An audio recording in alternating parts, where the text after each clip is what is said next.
5:30 എണീറ്റ് പ്രാതലേക്ക് എത്തിച്ച് 5:45 അടുക്കളയിലേക്ക് വന്നു. ചോറ് ഞങ്ങൾ തലേദിവസം വെച്ചിട്ട് പിറ്റേ ദിവസം തിളപ്പിച്ച് വിട്ടുള്ളൂ.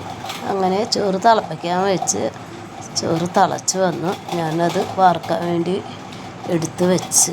ഞങ്ങൾ വൈകുന്നേരം മാത്രം ചോറ് വയ്ക്കാറുള്ളൂ. പിന്നെ ഞാൻ പരിപ്പും തക്കാളിയും പടവലങ്ങയും വെക്കാനായിട്ട് കുക്കറിൽ പരിപ്പിട്ടു. ഞാൻ എണീറ്റ് അടുക്കളയിലേക്ക് വരുമ്പോൾ ഓസി എൻ്റെ കൂടെ വരും. വന്ന് എൻ്റെ അടുത്ത് പാവത്താൻ്റെ പോലെ കിടക്കും. അപ്പം ഞാൻ എന്തെങ്കിലും കഴിക്കാൻ കൊടുക്കും അവൾക്ക്.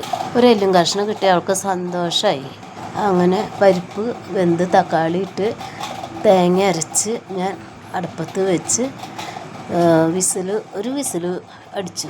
അങ്ങനെ പരിപ്പ് വെന്തു ഇറക്കി വെച്ചു. ഇതിൽ തക്കാളിയും പടവലങ്ങി ഇട്ട് മുളക് പൊടി മഞ്ഞൾപ്പൊടി ഇട്ട് വെച്ചു. ഓസി എൻ്റെ കൂടെ കളിക്കാൻ വരാട്ടാ. എന്നെ സാഷ്ടാംഗം പ്രണമിക്കുന്നുണ്ട് ഓസി. അതിൻ്റെ ഇടയ്ക്ക് ഓസി എന്നോട് കളിക്കാൻ നിൽക്കുക. എല്ലൊക്കെ കൊടുത്തിട്ട് അത് തീറ്റി കഴിഞ്ഞിട്ടാണെങ്കിൽ എൻ്റെ മേത്ത് ചാടി കയറാൻ നിൽക്കണേ.